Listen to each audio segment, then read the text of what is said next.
మన ప్రభువును రక్షకుడైన యేసుక్రీస్తు వారి శ్రేష్టమైన నామంలో మీ అందరికీ వందనాలు తెలియజేస్తున్నాను. ప్రియులరా, దేవుని వాక్యాన్ని మనం చదువుకుందాం. ఇవాళ మన కొరకు ఏర్పాటు చేయబడిన వాక్య భాగము సంఖ్యాకాండము 16వ అధ్యాయము 20-21 వచనాలు చదువుకుందాం. సంఖ్యాకాండము 16వ అధ్యాయము 20-21 వచనాలు. అప్పుడు యెహోవా, మీరు ఈ సమాజములో నుండి అవతలికి వెళ్ళుడి, జనములో క్షణములో నేను వారిని కాల్చివేయుదని మోషే అహరోనులతో చెప్పగా. చాలు, ప్రార్థన చేసుకుందాం. కృప కలిగిన ప్రియ పరలోకపు తండ్రి, పరిశుద్ధుడా, జీవాధిపతి, మీకు వందనాలు. ఈ ఉదయ సమయంలో మీ పక్షముగా ఇలాగున నిలబడి మిమ్మల్ని ఘనపరిచే ధన్యతను మాకు ఇచ్చినందుకు స్తుతులు. మరి ముఖ్యంగా ప్రభువా, మీ సంఘములో మీ పక్షముగా నేను నిలబడి ఈ లేఖనాలు బోధించడానికి నాకు ఇచ్చినటువంటి కృప కొరకు మీకు వందనాలు. నన్ను మీ సిలువ చాటును మరుగుపరచండి.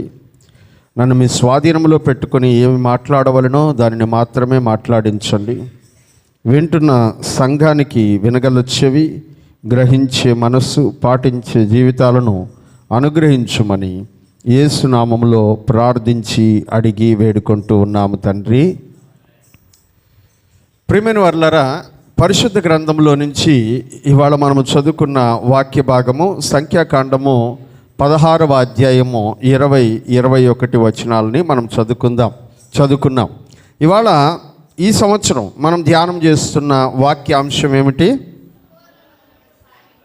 మూలవాక్యము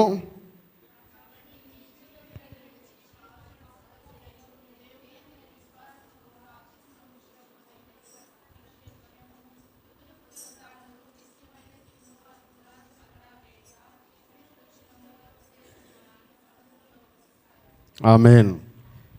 హెబ్రీయులకు రాసిన పత్రిక 6వ అధ్యాయము 1వ వచనం నుంచి 2వ వచనం వరకు ఉన్నటువంటి వాక్య భాగాన్ని మూలవాక్యంగా చేసుకొని మనం ఈ సంవత్సర వాక్యాన్ని ధ్యానం చేస్తూ ఉన్నాం. ఇందులో 3 భాగాలు మనకి కనబడతాయి. ఒకటి, నిర్జీవ క్రియలను విడిచిపెట్టి. రెండవది, క్రీస్తును గురించిన మూలోపదేశములను మానివేసి. మూడవది, సంపూర్ణుల మగుటకై సాగిపోదాము అనే 3 భాగాలు ఈ వర్తమానంలో ఉన్నాయి. ఈ 3 భాగాల్లో ప్రస్తుతం మనము మొదటి భాగాన్ని ధ్యానం చేసుకుంటూ ఉన్నాం. నిర్జీవ క్రియలను విడుచుట అనే అంశాన్ని ధ్యానం చేసుకు ఉన్నాం.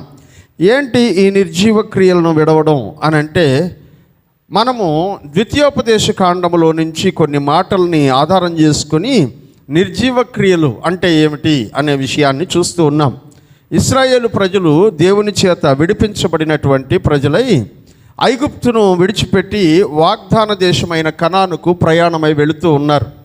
వాళ్ళు ఎర్ర సముద్రాన్ని దాటిన తర్వాత అరణ్యములో ప్రయాణము చేస్తూ ఉండగా వారిలో దేవునికి ఇష్టము లేని కొన్ని క్రియలు కనబడినట్లుగా వాక్యములో మనం చదువుతూ ఉన్నాం. ప్రియమైనటువంటి వారలారా, కనుక దేవుడు వారిని అరణ్యములో నశింపజేసెను అని వాక్యములో మనం చూస్తూ ఉన్నాం. క్రైస్తవ జీవితం కూడా ఇలాంటి నిర్జీవ క్రియలతో నిండి కొనసాగుతూ ఉన్నది ప్రస్తుతం ఉన్నటువంటి సమాజంలో. మనమందరము కూడా యేసు ప్రభునందు విశ్వాసం ఉంచి లోకములో నుంచి వెలుపలికి పిలువబడినటువంటి వారమై ఆశ్చర్యకరమైన తన వెలుగులోనికి మనల్ని పిలిచిన వాని గుణాతిశయములను ప్రచురము చేయడానికి ఏర్పరచబడినటువంటి వంశమును, రాజులైన యాజక సమూహమును, పరిశుద్ధ జనమును, దేవుని సొత్తైనటువంటి ప్రజలునై ఉన్నామని దేవుని లేఖనాల్లో మనం చదువుతూ ఉన్నాం. ప్రియమైనటువంటి వారలారా, మొదటి పేతురు పత్రిక 2వ అధ్యాయం 9వ వచనంలో ఈ మాటలను మనం గమనిస్తాం. అయితే దేవుని సొత్తైనటువంటి ప్రజలుగా ఉన్నటువంటి మనలో ఏం కనబడుతూ ఉన్నాయంటే దేవునికి నిర్జీవ క్రియలు. ఇశ్రాయేలు ప్రజల్లో ఎలాగైతే నిర్జీవ క్రియలు దేవునికి కనబడుతూ ఉన్నాయో, మనలో కూడా, రక్షించబడినటువంటి మనలో కూడా దేవునికి కొన్ని నిర్జీవ క్రియలు కనబడుతూ ఉన్నందున ఆ నిర్జీవ క్రియలను మనలో నుంచి తీసివేసి సంపూర్ణులుగా మార్చాలనేది దేవుని యొక్క ఆలోచన ఉన్నది. దేవునికి స్తోత్రం కలుగునుగాక. హల్లెలూయా.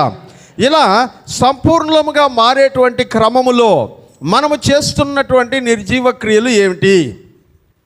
అది మనం నేర్చుకునేటువంటి ప్రయత్నం చేస్తూ ఉన్నాం. ఎలాంటి నిర్జీవ క్రియలు మనలో కనబడుతున్నాయి, ఇశ్రాయేలు ప్రజల్లో ఆ రోజుల్లో ఎలాంటి నిర్జీవ క్రియలు కనబడ్డాయో ఇవాళ మనందరి జీవితాల్లో కూడా అలాంటి నిర్జీవ క్రియలే కనబడుతూ ఉన్నాయి కనుక వాటిని జ్ఞాపకం చేసుకుంటూ మనము ముందుకు కొనసాగుతూ ఉన్నాం. మరి ఇవాళ మనము చదువుకున్నటువంటి వాక్య భాగము సంఖ్యాకాండము 16వ అధ్యాయములో మరికొన్ని నిర్జీవ క్రియలను గురించి దేవుని గ్రంథం మనకు నేర్పిస్తూ ఉంది. గత వారంలో మనము అహరోనులో ఉన్నటువంటి నిర్జీవ క్రియలను ధ్యానం చేసుకున్నాం. అహరోను దైవజనుడైనప్పటికీ కూడా ఆయనలో కూడా నిర్జీవ క్రియలు ఉన్నాయి. ఆ నిర్జీవ క్రియలు ఆయన్ని వాగ్దాన దేశంలోనికి వెళ్ళనివ్వకుండా చేశాయి అనేటువంటి విషయాన్ని మనం జ్ఞాపకం చేసుకున్నాం. ఇవాళ మరికొంతమందిని నేను మీకు జ్ఞాపకం చేస్తాను. సంఖ్యాకాండము 16వ అధ్యాయము 1-2 వచనాలు మనం చదువుకుందాం. లేవికి మునిమనుమడును, కహాతుకు మనుమడును, ఇస్హారు కుమారుడు నగు కోరహు, రూబేనీయులలో ఏలియాబు కుమారులైన దాతాను, అభిరాములను, పేలెతు కుమారుడైన ఓనును యోచించుకొని ఇశ్రాయేలులో పేరు పొందిన సభికులను సమాజ ప్రధానులనైన 250 మందితో మోషేకు ఎదురుగా లేచి మోషే అహరోనులకు విరోధముగా పోగుపడిరి. ప్రియులరా, ఇశ్రాయేలు ప్రజలలో దేవుడు చూసినటువంటి మరొక నిర్జీవ క్రియను ఇవాళ మనము ధ్యానం చేస్తూ ఉన్నాం. దేవుడు ఇప్పటికే సంఘములో లేదా ఇశ్రాయేలు సమాజములో ఎవరు ఎలా ఉండాలి అనే విషయాన్ని నిర్ధారణ చేశాడు. సంఖ్యాకాండములో మనం చూస్తున్నప్పుడు సంఖ్యాకాండము అంటేనే అర్థం ఏంటి? చాలా లెక్కలు ఉంటాయి అని అర్థం, చాలా లెక్కలు ఉంటాయి అని అర్థం. అందుకనే మీరు సంఖ్యాకాండం ప్రారంభ అధ్యాయాలు చదివినట్లయితే ఒక్కొక్క గోత్రంలో ఎంతమంది మనుషులు ఉన్నారు అని లెక్క పెట్టడం ప్రారంభిస్తారు. 12 గోత్రాలు ఇశ్రాయేలుకి. ఎన్ని గోత్రాలు చెప్పండి? 12 గోత్రాలు. ఈ 12 గోత్రాల పేర్లు చెప్తారా? రూబేను గోత్రం, షిమియోను గోత్రం, యోదా గోత్రం, లేవి గోత్రం. చదవండి, ఏం చేస్తారు? చదవండి. లాస్ట్లో ఉంటుంది చూడండి మ్యాప్లో. చదివినా వరుస క్రమంలో చెప్తాం మనం. రూబేను, షిమియోను, లేవి, యోదా. ఇంకా కనబడలేదా? లాస్ట్లో మ్యాప్ చూడండి. మ్యాప్లో యోదా ఇశ్రాయేలు గోత్రములను తెలుపు పట్టము అని ఉంటుంది, దాంట్లో ఉంటాయి. లాస్ట్లో కనబడిందా? 12 గోత్రాల పేరు చదివినానా? రూబేను, షిమ్యోను, యోదా, జబులును, ఇస్సకారు, దాను, గాదు, ఆషేరు, ఇస్సాకారు, నఫ్తాలి, ఎఫ్రాయిము, మనషే, బెన్యామీను. కదా? ఎన్ని గోత్రాలు? 12 గోత్రాలు. వాళ్ళల్లో లేవి ఉండడా? వాళ్ళల్లో లేవి లేడు. కానీ లేవి కూడా ఇశ్రాయేలులకు పుట్టినటువంటి వాడు, ఇశ్రాయేలులకు పుట్టినటువంటి వాడే కదా. లేవిని ఎందుకు లెక్కలోకి తీసుకోలేదు? ఎందుకు లెక్క వేయలేదు? మొత్తం ఆయనకు పుట్టింది 12 మంది అయితే 13 మందిని ఎందుకు లెక్కలు చూపిస్తున్నారు అంటే, లేవిని తీసేసి మళ్ళీ 12 మందిని చూపించారు కదా. 13వ వాడు లేవి ఉన్నాడంటే ఎందుకు 12 మందిని లెక్కలోకి తీసుకొని 13వ వాడిని పక్కకి తీసేశాడు? ఈ వివరాలన్నిటినీ డీటెయిల్డ్గా తెలిపేటువంటి గ్రంథము సంఖ్యాకాండం. హల్లెలూయా. అవన్నీ మనకెందుకు ఆ లెక్కలన్నీ అంటే, చాలా అవసరమైన విషయాలు దాంట్లో ఉన్నాయి. అందుకనే దేవుడు మనల్ని వాటన్నిటిని జ్ఞాపకం చేసుకోమని, దేవుని యొక్క ఆలోచనను జ్ఞాపకం చేసుకోమని చెప్తున్నాడు. ఒకసారి మీకు వాటిని నేను జ్ఞాపకం చేస్తాను. ఈ వర్తమానం ఒక వారంలో అయిపోదు, 2 వారాలు దీన్ని మనం ధ్యానం చేయాలి కనుక కొంచెం స్లోగా నెమ్మదిగానే వెళదాం ప్రియమైనటువంటి వాళ్ళారు. సంఖ్యాకాండము 1వ అధ్యాయంలోనికి వెళ్దాం. సంఖ్యాకాండం 1వ అధ్యాయంలోనికి. ఇక్కడ 1వ అధ్యాయం 1వ వచనంలో, వారు ఐగుప్తు నుండి బయలుదేరిన 2వ సంవత్సరము 2వ నెల 1వ తేదీని సీనాయి అరణ్యమందలి ప్రత్యక్షపు గుడారములో యెహోవా మోషేతో ఇట్లాగూ చెప్పెను. ఇశ్రాయేలీల వంశము చొప్పున వారి వారి పితరుల కుటుంబములను బట్టి వారి వారి పెద్దల చొప్పున మగవారిని అందరినీ లెక్కించి సర్వజన సమాజ సంఖ్యను దేవుడు ఏం చెప్తున్నాడు, జనాభా లెక్కలు రాయించండి అని చెప్తున్నాడు. ఇప్పుడు జనాభా లెక్కలు ఏంటో చూద్దాం, సరేనా? 1వ జనాభా లెక్క ఎక్కడి నుంచి మొదలు పెడతారో మనం చూద్దాం ప్రియమైనటువంటి వారలారా. 20వ వచనం. ఇశ్రాయేలు ప్రథమ కుమారుడైన రూబేను పుత్రుల వంశావళి, లాస్ట్ లైన్ మళ్ళా. రూబేను గోత్రములో లెక్కించబడిన వారు 46,000 మంది. 21. షిమ్యోను పుత్రుల వంశావళి 23. 59,300 మంది. తర్వాత గాదు 25.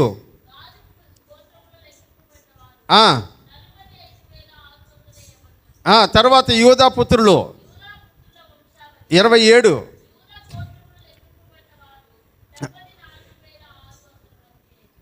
ఇస్సాకారు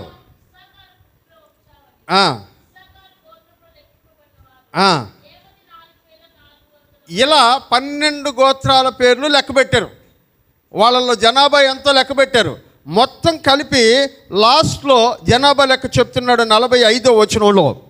అట్లు ఇశ్రాయేలీయులలో తమ తమ పితరుల కుటుంబముల చొప్పున లెక్కింపబడిన వారందరూ, అనగా 20 ఏళ్ళు మొదలుకొని పైప్రాయము కలిగి సేనగా బయలు వెళ్ళిన ఇశ్రాయేలీయులందరూ లెక్కింపబడిన 6,03,550 మంది అయ్యిరి. ఎంతమంది అంట? 6,03,550 మంది. వీళ్ళల్లో ఎవరు లేరంట? లేవి గోత్రం వాళ్ళు లేరు. ఎందుకు లెక్కేయలేదు వీళ్ళని? ఇప్పుడు మనం లేవి గోత్రం దగ్గరికి వెళ్దాం. 47వ వచనం. అయితే లేవీయులు తమ పితరుల గోత్రము చొప్పున వారితో పాటు లెక్కించబడలేదు. ఏలయనగా యెహోవా మోషేతో ఈలాగు సెలవిచ్చి ఉండెను, నీవు లేవి గోత్రములను లెక్కింపకూడదు, ఇశ్రాయేలీయుల మొత్తమునకు వారిని చేర్చకూడదు. నీవు సాక్ష్యపు గుడారము మీదను దాని ఉపకరణములన్నిటి మీదను దానిలో చేరిన వాటన్నిటి మీదను లేవీయులను నియమింపు. వారే మందిరమును దాని ఉపకరణములన్నిటినీ మోయవలను. వారు మందిరపు సేవ చేయొచ్చు దాని చుట్టూ దిగవలసిన వారై ఉందురు. ప్రియమైనటువంటి వారలారా, వీళ్ళని జనాభా లెక్కల్లో దేవుడు లెక్కేలా. ఎందుకు లెక్కేయలేదంటే, వీళ్ళని నా సేవ కొరకు నేను ఏర్పాటు చేసుకున్నాను, వీళ్ళతో మీకు పని లేదు, మిగిలినటువంటి మీరందరూ నేను ఇచ్చే ఆశీర్వాదాన్ని పంచుకోండి అని చెప్పాడు. అందుకనే ఇశ్రాయేలు ప్రజల్ని లెక్క పెట్టలేదని దేవుని వాక్యంలో మనం చూస్తూ ఉన్నాం. అయితే ఇంకొక లెక్కని లేవీయులలో వేయడాన్ని దేవుని గ్రంథంలో మనం చూస్తాం. ప్రియమైనటువంటి వారలారా, చదువుదాం. సంఖ్యాకాండము 3వ అధ్యాయం 15వ వచనం.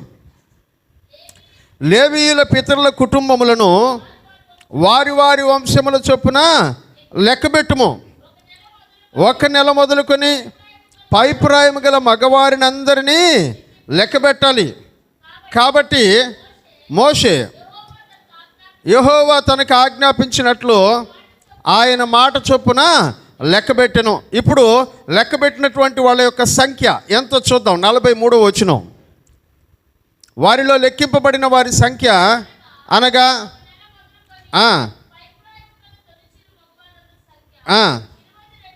22,273. ఎంతమంది అంటే 22,273. ఇప్పుడు దేవుడు ఏం చేశాడంటే, ఇశ్రాయేలీయుల్లో ప్రతి ఇంట్లో ప్రథమ ఫలం ఎంతమంది ఉన్నారో లెక్క పెట్టండి. ఏంటంట? ప్రథమ ఫలం. ఇప్పుడు రాజా వాళ్ళ ఇంట్లో ప్రథమ ఫలం ఎవరు? మీ ఇంట్లో ప్రథమ ఫలం ఎవరమ్మా? ఏమో సార్, మేము ఎప్పుడు పండ్లు గాయలేదు అని అంటారా? ప్రైజీ. శ్రవంతి వాళ్ళ ఇంట్లో ప్రథమ ఫలం మాన్య. కాలేబ్ వాళ్ళ ఇంట్లో ప్రథమ ఫలం ఇలా ప్రథమ ఫలాలందరినీ ఇశ్రాయేలు 12 గోత్రాల్లో లెక్క పెట్టమన్నాడు. లెక్కేశారు. లెక్కేస్తే జనాభా లెక్క ఎంత వచ్చిందో ఒకసారి మనం చూద్దాం. 45వ వచనం. నీవు ఇశ్రాయేలీయులలో తొలిచూలు అయిన ప్రతి వానికి మారుగా లేవీయులను, వారి పశువులకు ప్రతిగా లేవీయుల పశువులను తీసుకొనుము. లేవీయులు నా వారయ్యుందురు, నేనే యెహోవాను. ఇశ్రాయేలీయులకు తొలుత పుట్టిన వారిలో లేవీయుల కంటే 273 మంది ఎక్కువైనందున లేవీయుల సంఖ్య 22,000 మందే ఉందంట. ప్రథమ ఫలముల సంఖ్య ఎంత ఉందంట? 270. ఈ 273 మంది తక్కువైనారంట లేవీయులు. అందుకని మీ ప్లేస్లో ఇంకొక మనిషి లేవీయుల్లో లేడు కాబట్టి మీ పని కూడా, మీ 273 మంది పని కూడా వాళ్ళే చెయ్యాలి. కాబట్టి మనిషికి ఇంతని మీరు డబ్బులు వేసుకుని ఆ డబ్బులంతటినీ లేవీయులకు ఇచ్చేయండి అని చెప్పాడు. చదువునానా 46వ వచనం. ఇశ్రాయేలీయుల్లో తొలుత పుట్టిన వారిలో లేవీయుల కంటే 273 ఎక్కువైనందున శేషించిన వారి యొద్ద తలకొక 5 తులముల వెండిని, ఎన్ని తులాలంట? 5 తులముల వెండి ఇవ్వాలంట. ఎవరికి ఇవ్వాలి? లేవీయులకు ఇస్తే వాళ్ళు వీళ్ళ పని కూడా వాళ్ళు చేయాలి. అంటే ప్రతి ఒక్కరూ దేవుని యొక్క మందిరంలో సేవ చేసేటువంటి వారై ఉండాలి. ప్రతి కుటుంబంలో ప్రథమ ఫలము దేవునిది. హల్లెలూయా చెప్పండి గట్టిగా.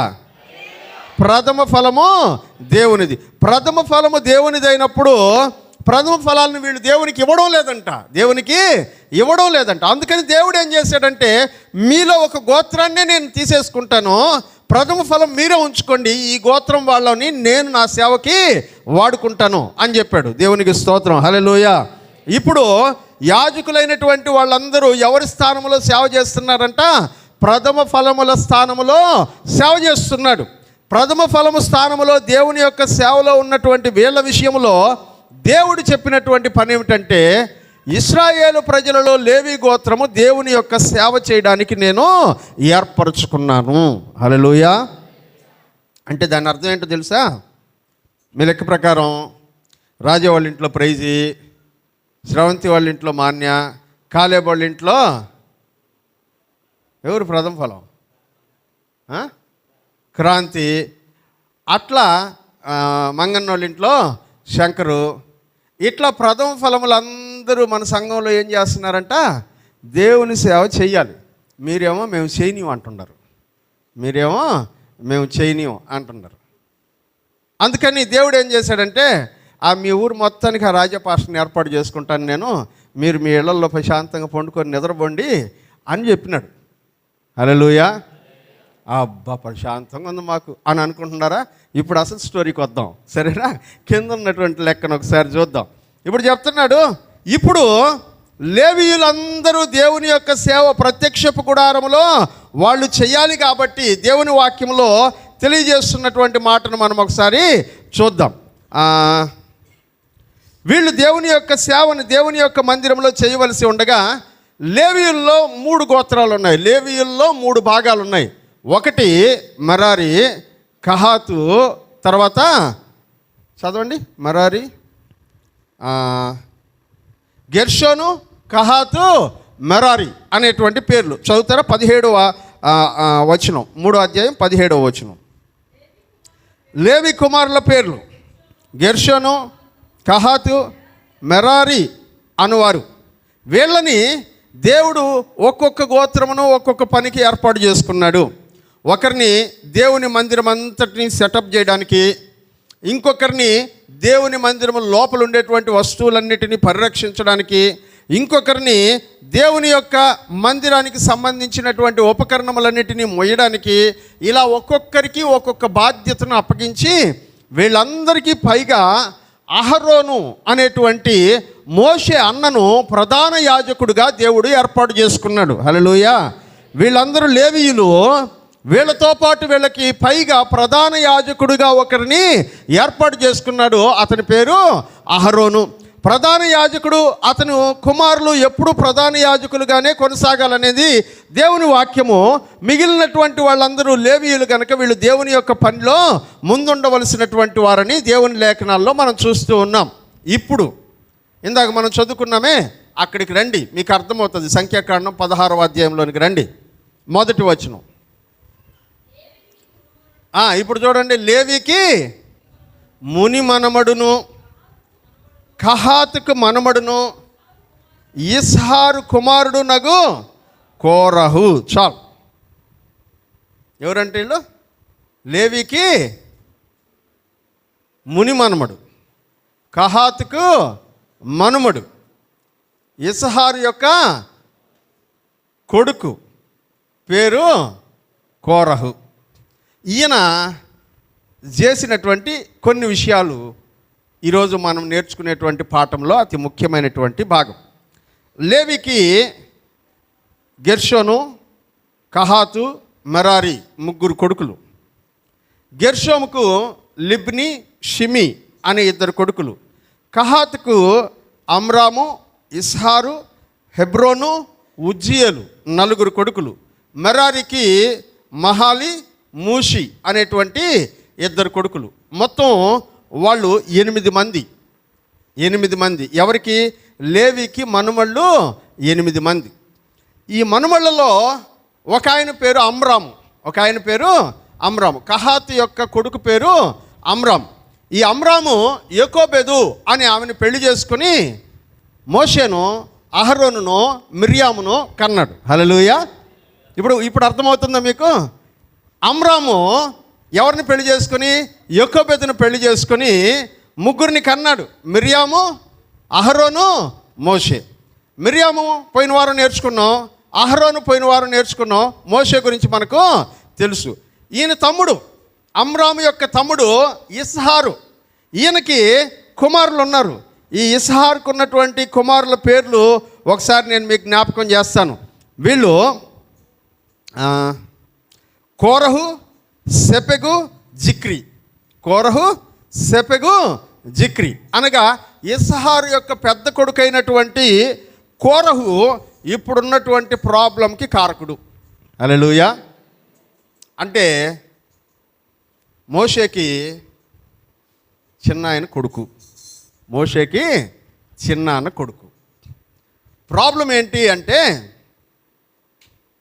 ఈ కోరహు రూబేను గోత్రములో ఒక ఇద్దరిని ఫ్రెండ్స్ని చేసుకొని అబీరాము, దాతాను అనేటువంటి ఇద్దరిని స్నేహితులు చేసుకొని వాళ్ళతో పాటు పెలెతు కుమారుడైన ఓను అనేటువంటి ఇంకొకరిని కూడా స్నేహం చేసుకొని మొత్తం ఈ నలుగురు ఒక బ్యాచ్గా తయారై ఇంకొక 250 మంది ఇశ్రాయేలీయుల్లో పెద్దలుగా ఎంచబడినటువంటి 250 మందిని తమతో పాటు కలుపుకొని వీళ్ళు మోషేకి, అహరోనుకి విరోధముగా మాట్లాడడం మొదలుపెట్టినారు.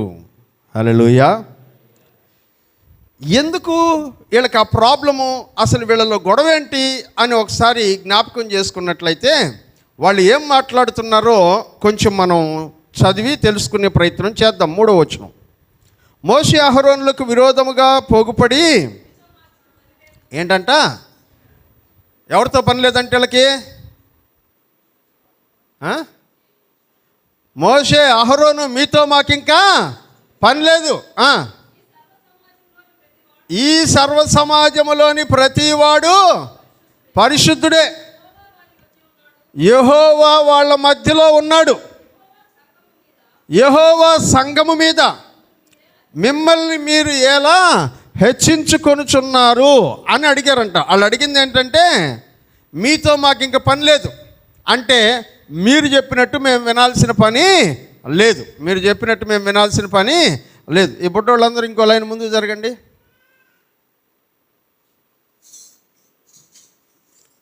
జరగాల.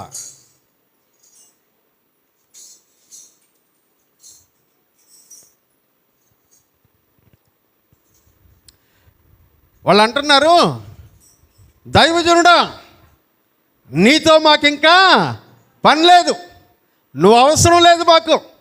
పాస్టరా నువ్వు అవసరం లేదు మాకు అని చెప్తున్నారు. ఎవరు?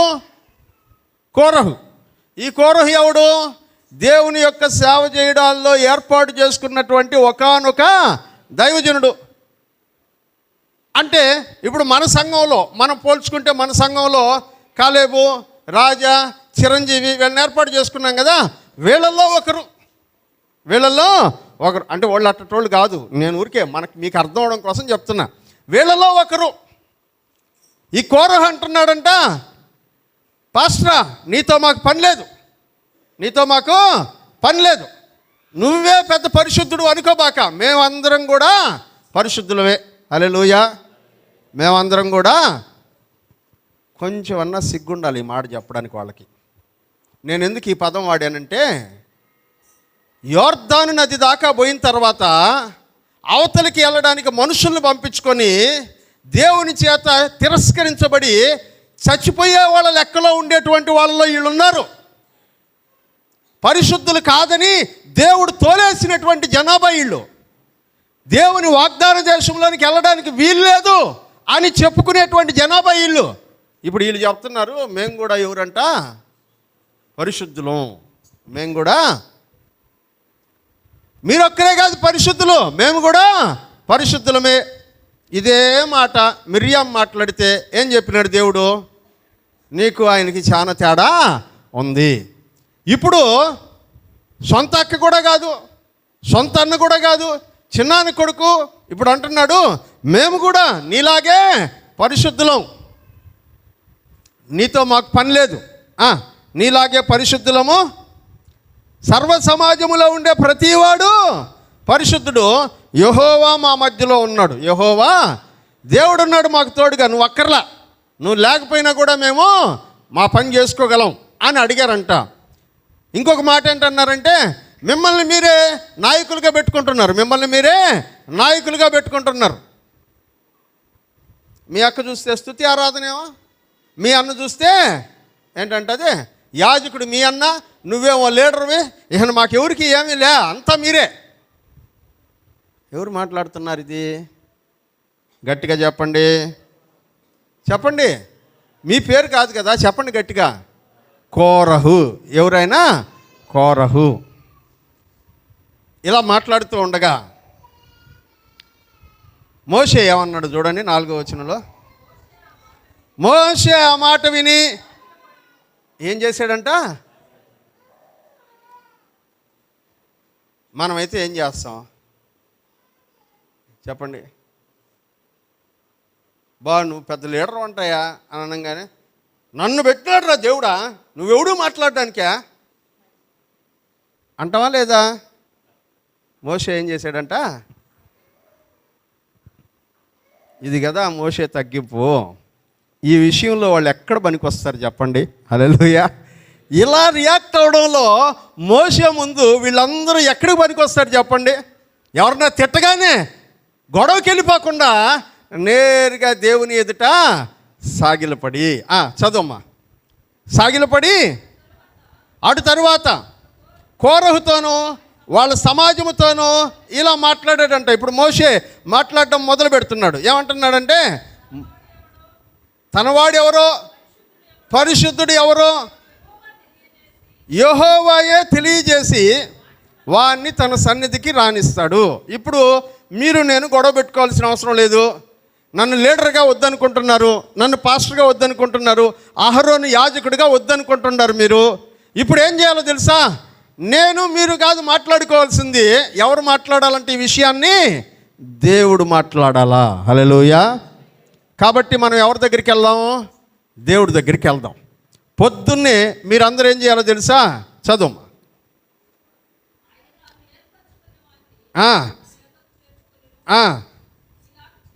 ఇలాగ చేయడు. కోరహును అతని సమస్తమైన సమూహమును మీరును ధూపార్తులు తీసుకొని వాటిలో అగ్ని ఉంచి రేపు యెహోవా సన్నిధికి వాటి మీద ధూపము, దేవుని సన్నిధికి వచ్చేటప్పుడు ధూపాన్ని తీసుకొని రండి, అగ్నిలో ఉంచండి, ధూపం వేస్తూ దేవుని మందిరానికి రండి. 254 మంది మీరు. ఈ 254 మంది ధూప పాత్రలను తీసుకొని రండి. అప్పుడు యెహోవాయే ఏ మనుషుని ఏర్పరచుకొనునో వాడే పరిశుద్ధుడు. లేవి కుమారులారా, ఇంక మీతో నాకు పని లేదు, మిమ్మల్ని నా చేతికి ఇచ్చాడు. ఒక్కొక్క గోత్రాన్ని ఒక్కొక్క పనికి పెట్టమని చెప్పాడు. మరారికి ఒక గోత్రము, కహాతుకు ఒక గోత్రము, గెర్షోంకి ఒక గోత్రము, వీళ్ళ ముగ్గురికి 3 పనులు అప్పగించమని చెప్పాడు. ఇప్పుడు దేవుడు పరిశుద్ధులు, మేమే లీడర్స్ అన్నప్పుడు దేవుడు ఏర్పాటు చేసుకున్న తర్వాత ఇక మీకు నాకు ఏం పని లేదు, నేను రిటైర్డ్ అయిపోతాను, నాకేం ప్రాబ్లం లేదు అని మోషే వాళ్ళతో చెప్పేస్తున్నాడు. మీతో నాకు ఇంకా పని లేదు, దేవుడే నిర్ణయం చేసుకుంటాడు. పొద్దున్నే అందరూ ధూప పాత్రలు పట్టుకొని దేవుని మందిరానికి రండి, నిప్పులు పెట్టుకొని రండి పాత్రలో, దాంట్లో ధూపం వేద్దాం, దేవుడు ఎవరి ధూపమును అంగీకరిస్తాడో వాడే యాజకుడుగా ఉంటాడు అని చెప్పినాడు. ప్రియులారా, చదువమ్మా.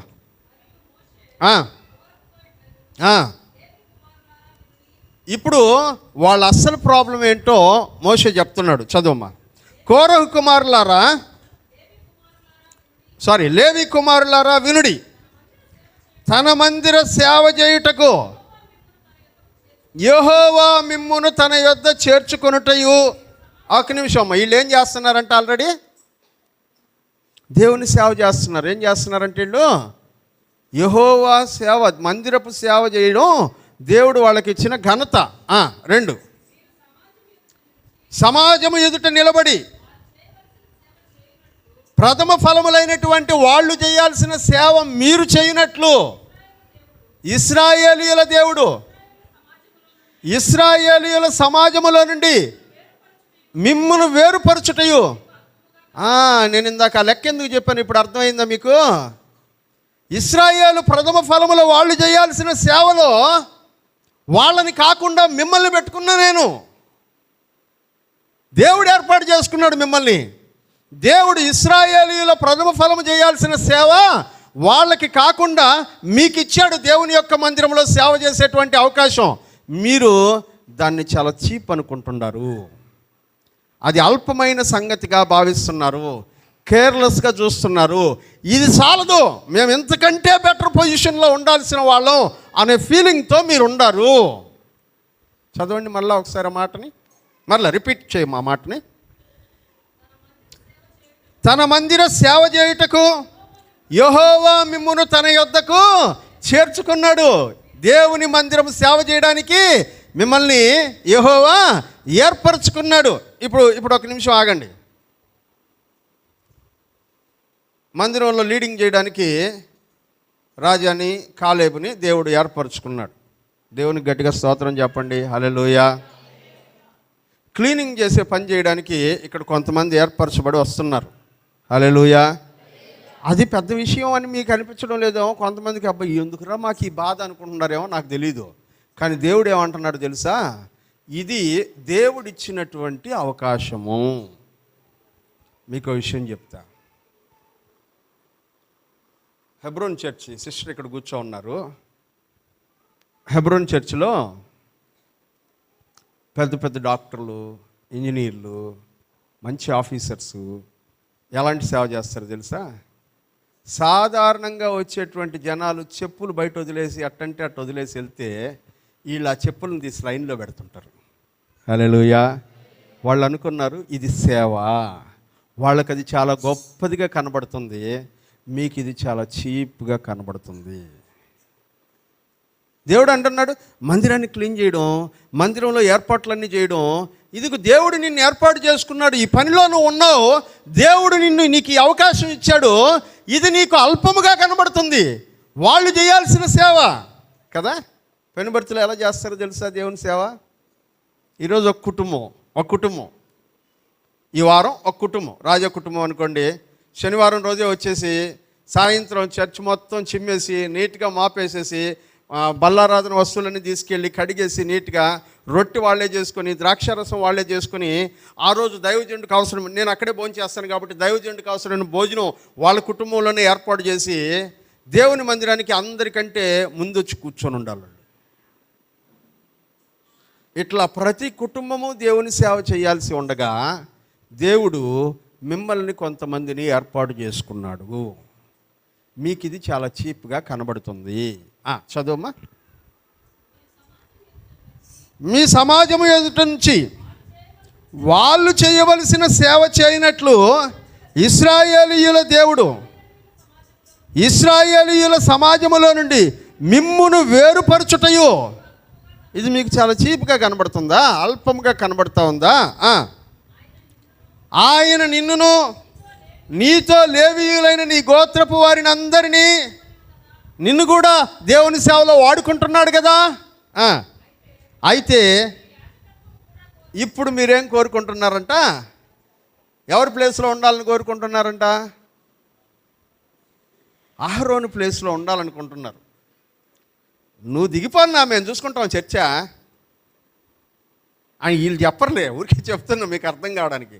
దైవజన్ నువ్వు వెళ్ళిపో అక్కడి నుంచి, నువ్వు లేకపోయినా మేము జరుపుకుంటాం చర్చి, నువ్వు లేకపోయినా మేము జరుపుకుంటాం చర్చి, నువ్వు అక్కర్లా. అహరోను నీతో మాకు పని లేదు, మేము చేసుకుంటాం ఆ పని. ఏం కోరుతున్నారంట? యాజకత్వమును కూడా కోరుకుంటున్నారు. చదువునా. ఇందు నిమిత్తము నీవును నీ సమస్త సమాజమును యెహోవాకు విరోధముగా పోగై ఉన్నాడు. అహరోను ఎవడు? అతనికి విరోధముగా మీరు సనుగనేలా అని వాళ్ళతో చెప్పాడు. అహరోను ఎంత? ఆయనకి విరోధంగా మీరు పోగుపడ్డం ఏంటి? మీకేం కావాలనో నేను ఏర్పాటు చేస్తాను. రేపు పొద్దున మీరేం చేయాలో తెలుసా? అందరూ మీ ధూపార్తులు చేతబట్టుకొని దేవుని మందిరం దగ్గరికి వచ్చేయాలి. ఇవన్నీ కోరహుతో మాట్లాడాడు. రెండవది, అబీరాము దాతాను అనే ఇద్దరు ఫ్రెండ్స్ ఉన్నారు కోరహుకి. వాళ్ళిద్దరు రాలేదంట. దేవుని మందిరం దగ్గరికి పిలిస్తే కూడా వాళ్ళు రాలేదంట. వాళ్ళు ఏమంటున్నారో మీరు వింటే మీకే కోపం వస్తుంది. చదవండి ఒకసారి 12వ వచనం. అప్పుడు మోషే ఎలియాబు కుమారులైన దాతాను అబీరాములను పిలిపించను. ఏమంటున్నారు? మేము రాంపో, ఎవడు చెప్పుకుంటావు చెప్పుకోపో, మేము రాం.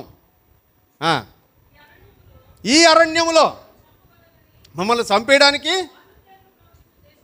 పాలు తేనెలు ప్రవహించే దేశములో నుండి ఎక్కడి నుంచి వచ్చినారంటమ్మ వాళ్ళు? దేవుడు కదా వాళ్ళకి పాలు తేనెలు ప్రవహించే దేశం ఇస్తానని చెప్పింది. వీళ్ళు ఎక్కడున్నారు? ఇంతకుముందు ఏం చేస్తున్నారు? అక్కడ ఇటుకరాళ్ళు తయారు చేసుకుంటూ ఉన్నారు. ఇటుకరాళ్ళు తయారు చేసుకుంటుంటే ఫరో రాజు గడ్డి కూడా ఇవ్వకుండా, గడ్డి మీరే కొయ్యాలి, ఇటుకలు లెక్క తక్కకూడదు, మీ ఇష్టం అని చిత్రహింసలు పెడితే ప్రభువా మమ్మల్ని కాపాడని మొరపెట్టుకునింది వీళ్ళే కదా. వీళ్ళు ఆ దేశాన్ని ఏమని చెప్తున్నారు తెలుసా? అమ్మ పుట్టిల్లు మేనమాంకు తెలియనట్టు.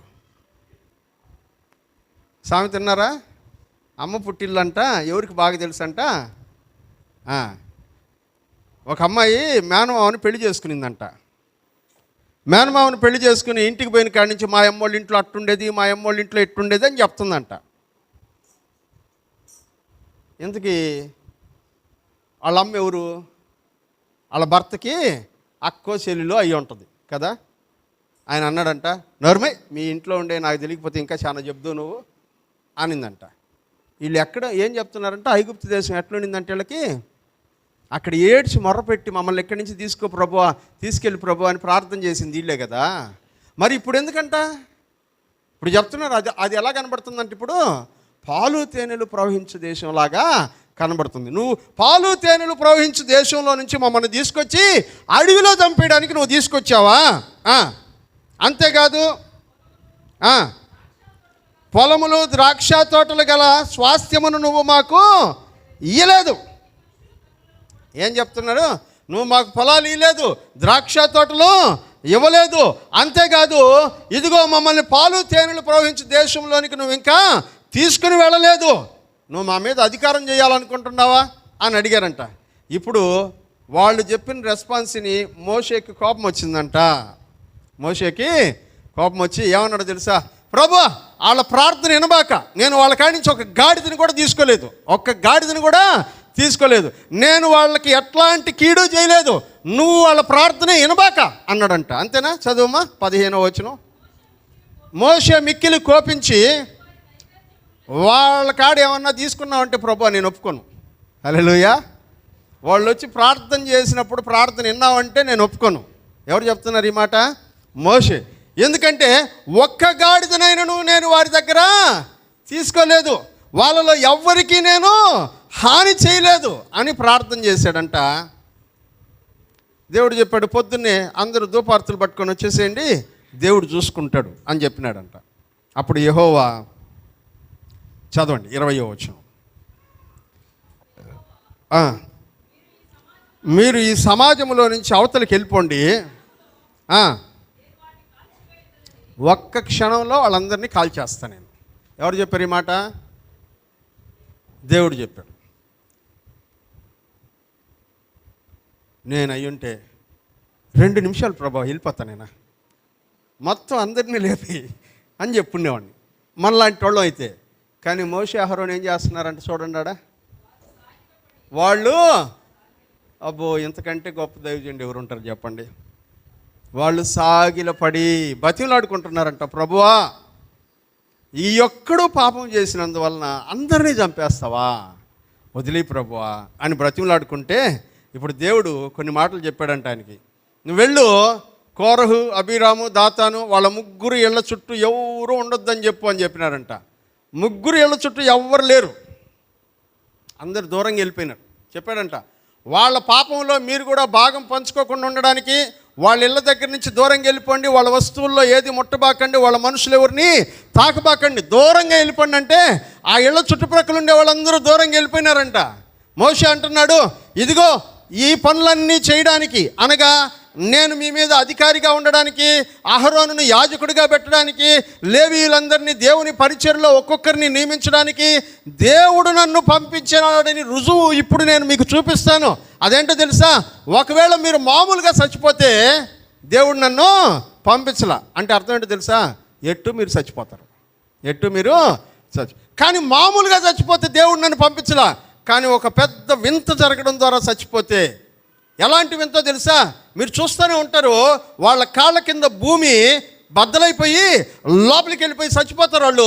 ఇట్లాంటిది ఏదన్నా జరిగితే యెహోవా నన్ను పంపించాడు, ఇదే మీకు గుర్తు అని చెప్తూ ఉండగానే వాళ్ళ కాళ్ళ కింద నేల బద్దలైపోయి కోరహు, అబీరాము, దాతాను, వాళ్ళ పిల్లలు, వాళ్ళకి సంబంధించిన సమస్తము భూమిలోకి వెళ్ళిపోయింది. హల్లెలూయా. వీళ్ళకి తోడు నేను చెప్పినాను కదా, 250 మంది వీళ్ళతోటే తయారైనారు. వాళ్ళందరూ చేతుల్లో ధూపార్తులు పట్టుకుని వస్తే వాళ్ళ చేతుల్లో ఉన్నటువంటి ధూపం వాళ్ళందరినీ తగులబెట్టేసింది. 250 మంది ఆ ఒక్కరోజే చనిపోయినారు. ప్రియులరా, ప్రాబ్లం ఏంటి? వాళ్ళలో కనబడిన నిర్జీవ క్రియ ఏంటి అంటే, దేవుడు ఏర్పాటు చేసిన అధికారమును ఎదిరించడం, తిరుగుబాటు చేయడం. ఈ తిరుగుబాటు స్వభావం అనేది అపవాది దగ్గర నుంచి వచ్చింది ప్రియులరా.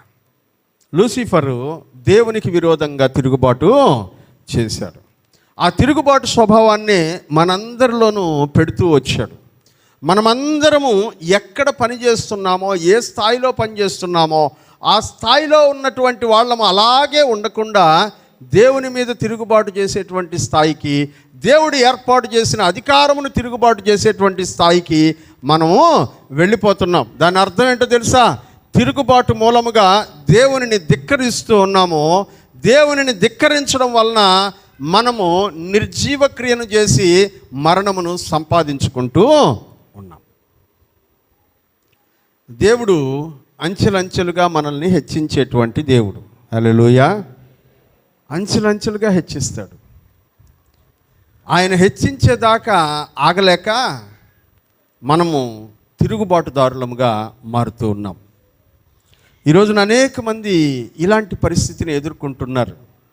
మీరు పనిచేసే ఉద్యోగంలో అయినా సరే, చదువుకుంటున్నటువంటి స్కూల్లో అయినా, కాలేజీలో అయినా సరే, మీరు చేస్తున్నటువంటి వ్యాపార స్థలంలో అయినా సరే, ప్రతి చోట తిరుగుబాటు, ధిక్కారము కనబడుతూ ఉంది. స్టూడెంట్స్ టీచర్ల మీదకి తిరుగుబడుతున్నారు. అలాగే పనిచేసేటువంటి వారు అధికారుల మీద తిరగబడుతూ ఉన్నారు. దేవుడు ఏర్పాటు చేసిన అధికారి అని గ్రహించలేకపోతూ ఉన్నారు. దాసులు యజమానుల మీద తిరుగుబాటు చేస్తూ ఉన్నారు. భార్య భర్త మీద తిరుగుబాటు చేస్తుంది. పిల్లలు తల్లిదండ్రుల మీద తిరుగుబాటు చేస్తున్నారు. భర్త దేవుని మీద తిరుగుబాటు చేస్తూ ఉన్నాడు. ఎక్కడ చూసినా ఈ తిరుగుబాటు స్వభావము మనుషుల్లో ప్రబలిపోతూ ఉన్నది. ప్రియమైనటువంటి వారలారా, ఈ తిరుగుబాటు చేసేటువంటి స్వభావం మనలో ఉంటే మనము నిర్జీవ క్రియలో ఉన్నాం, నిర్జీవులం అయిపోవడానికి రెడీగా ఉన్నాం అనే విషయాన్ని జ్ఞాపకం చేసుకోవాలి. ఈరోజున అనేక మంది ఇలాంటి పరిస్థితుల్లోనే కనబడుతూ ఉన్నారు. దేవుడు ఒక క్రమాన్ని ఏర్పాటు చేశాడు. ఆ క్రమములో మనము కొనసాగాలి. దేవుడు తగిన సమయమందు మనల్ని ఏం చేస్తాడంట? హెచ్చిస్తాడు. వాక్యంలో చెప్తాడు కదా, ఆయన తగిన సమయమందు మిమ్మల్ని హెచ్చించినట్లు బలిష్టమైనటువంటి ఆయన చేతుల క్రింద అణిగియుండుడి అంటాడు. ఇప్పుడు ఎక్కడ తగ్గింపు కనబడట్లా, ఎక్కడ చూసినా విరోధ భావమే, ఎక్కడ చూసినా విరోధ భావమే. ప్రియమైనటువంటి వారలారా, దేవుడు మనల్ని ఆశీర్వదించడానికి తగినటువంటి సమయం కొరకు ఎదురు చూస్తూ ఉన్నాడంట. ఆ సమయం కొరకు కనిపెట్టలేని అనేకులమైనటువంటి మనము దేవుని మీద తిరుగుబాటు చేసేటువంటి వారముగా, దేవుడు ఏర్పరిచినటువంటి నాయకుల మీద, అధికారుల మీద, పెద్దల మీద తిరుగుబాటు చేసేటువంటి వారముగా ఇవాళ మనము కనబడుతూ ఉన్నాం. లేవికి మునిమనుమడును, కహాతుకు మనుమడును, ఇస్హారు కుమారుడునైన కోరహు రూబేనీయుల్లో ఒకడైనటువంటి ఎలియాబు కుమారులైనటువంటి అబీరాము, దాతాను అనేటువంటి వారిని, అలాగే పెలెతు కుమారుడైనటువంటి ఓను అనేటువంటి నలుగురు గూడు పుటాన్ని చేసి కుట్ర చేసి అహరోనును ఆ పరిచర్యలో నుంచి తొలగించాలని ప్రయత్నం చేసినట్లుగా దేవుని వాక్యంలో మనము చూస్తూ ఉన్నాం. ప్రియమైనటువంటి వాళ్ళారా, తద్వారా వాళ్ళకి దొరికినటువంటి ఫలితం ఇంకొక 250 మందిని తమతో పాటు కూర్చుకొని దేవుని మీదను అహరోను మీదను తిరుగుబాటు చేసి ఆ తిరుగుబాటు వలన వాళ్ళు మరణమును సంపాదించుకున్నారని లేఖనాల్లో మనము చూస్తూ ఉన్నాం. అసూయ ఎందుకు వచ్చింది కోరహుకి ఆ ప్రాబ్లం? అసూయ. కహాతు వంశానికి చెందినవాడు ఇతను. కహాతీయుల పని ఏంటో చూద్దామా? దేవుని వాక్యంలో అదొకటి చెప్పేసి నేను ముగించేస్తా. సంఖ్యాకాండం ప్రారంభంలోనికి వెళ్ళిపోదాం. ఇందాక మనం చదువుకున్నాం కదా, సంఖ్యాకాండం ప్రారంభంలోనికి వెళ్దాం. వాళ్ళకి రెస్పాన్సిబిలిటీస్ ఇచ్చాడు దేవుడు, ఒక్కొక్కరికి ఒక్కొక్క పనిని అప్పగించాడు.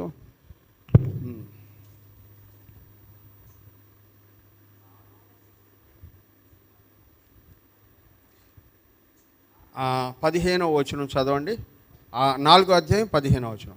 దండు ప్రయాణం అయిపోయినప్పుడు అహరోనును అతని కుమారులను పరిశుద్ధ స్థలమును పరిశుద్ధ స్థలము యొక్క ఉపకరణములన్నిటినీ కప్పుట ముగించిన తర్వాత కహాతీయులు దానిని మోయరావలెను. ఏం చేయాలంటే వాళ్ళు కహాతీయులు ఏం మోయాలో తెలుసా? దేవుని మందిర ఉపకరణాలు ఉన్నాయి కదా, మందసాన్ని భుజం మీద పెట్టుకుని మోసే బాధ్యత ఎవరిదంట? కహాతీయులది. హల్లెలూయా. కోరహు ఏం చేస్తూ ఉండాలంట? మందసాన్ని భుజం మీద పెట్టుకొని మోయవలసినటువంటి వాడు. ఎంత గొప్పదనితో తెలుసా? ఈ మందసం భుజం మీద పెట్టుకొని మోస్తూ యోర్దాన్లో కాలు పెడితే అంట యోర్దాన్ నీళ్ళన్నీ పారడం ఆగిపోయి గడ్డలు కట్టేసినాయి అంట. హల్లెలూయా. ఇంత గొప్ప భాగ్యం వాళ్ళకి ఇస్తే ఇది చాలదనుకుంటున్నారంట, ఇది చాలదని అనుకుంటూ ఉన్నారట. దేవుని మందిరంలో ప్రతి ఉపకరణం వాళ్ళ భుజం మీద మోసుకుంటూ వెళ్తారు. ఇంకెవ్వరికి దాన్ని తాకేటువంటి అవకాశం లేదు, ఇంకెవరికి తాకే అవకాశం లేదు. ఎవరికి తాకే అవకాశం లేని అవకాశాన్ని వీళ్ళకి ఇచ్చాడు. వీళ్ళు భుజం మీదే మోయాలి, బండి మీద కూడా తీసుకెళ్ళకూడదు, భుజాల మీదనే మోసుకుంటూ వెళ్ళాలి. బండ్లు ఇచ్చారు వాళ్ళు తెలుసా? ఒక్కొక్క గోత్రం వాళ్ళు ఒక్కొక్క బండిని ఇచ్చినారు. 12 బండ్లు ఇచ్చినారు. వాళ్ళ కారు వీళ్ళ కారు ఇచ్చారు. గెర్షోన్ కారు, మెరారి కారు ఇచ్చినాడు.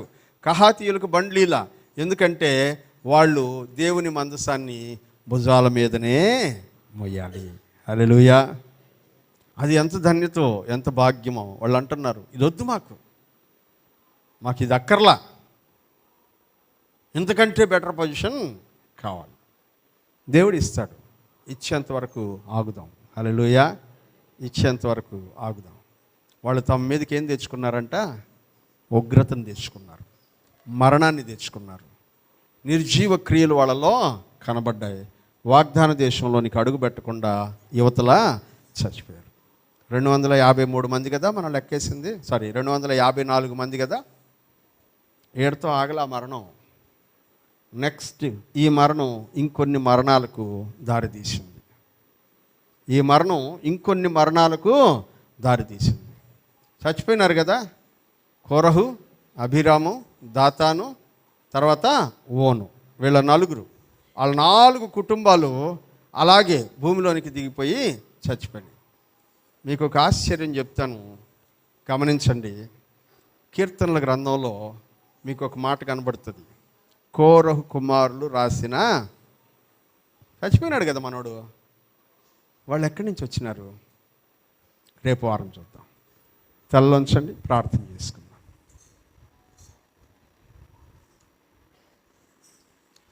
చెప్పబడినటువంటి ఈ లేఖనాన్ని దేవుడు మనతో మాట్లాడుతూ ఉండగా, ప్రియులరా, ఆలోచిద్దాం. మనము ఎలాంటి నిర్జీవ క్రియలను వెంబడిస్తూ ఉన్నాము? మనకు తెలియకుండానే లోక సంబంధమైనటువంటి అనేక విషయాలు లోకులు ఎలా చేస్తున్నారో అలా చేయాలనేటువంటి తాపత్రయంలో మనము దేవుని సన్నిధిని వదిలేసుకుంటున్నాం. దేవుడు ఆల్రెడీ మనకిచ్చినటువంటి పరిచర్య భాగ్యాన్ని పోగొట్టుకుంటున్నాం. ఆయనే మనకి అవకాశం ఇచ్చింది, చిన్నదో పెద్దదో దేవుని సేవ చేసే భాగ్యము దేవుడు ఇచ్చాడు. దాన్ని వదిలిపెట్టుకోకూడదు. అందుకనే ఎవరైనా దేవుని పరిచర్య, పలానా చోట వాక్యం చెప్పాలి, వస్తావా? ఇదిగో పలానా దగ్గర పలానా ఆయన వాక్యం చెప్తున్నాడు, ఇవాళ మీరు నడిపించాలి, వస్తారా అని అడిగితే, దేవుడిచ్చిన భాగ్యం, ఆ రోజుకి నన్ను ఆ పని చేయమన్నాడు, దాన్ని చేయాలి అనుకుని నేను విరామం లేకుండా వెళ్తాను ప్రియులారా. ఎందుకంటే దేవుడిచ్చిన పని ఏదైనా సరే చేయడం మనకు అనుగ్రహించినటువంటి ధన్యత, మనకు అనుగ్రహించిన ధన్యత.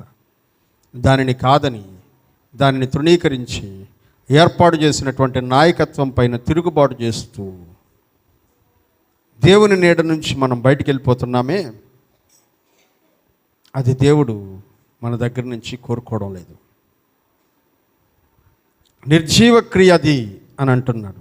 అసూయ, ద్వేషం, కలహం, ఇంకొకరికి దేవుడిచ్చినటువంటి స్థానాన్ని బట్టి మనకు ఒప్పలేనితనం,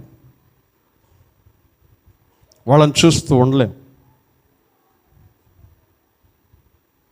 అలాంటి స్థితి మనకు ఉండకూడదని దేవుని లేఖనం తెలియజేస్తుంది. ప్రియమైనటువంటి వాళ్ళరా, దేవుడు తన ప్రజల కొరకు ఒక్కొక్కరికి ఒక్కొక్క ప్రత్యేకమైనటువంటి పరిచర్యను అప్పగించాడు.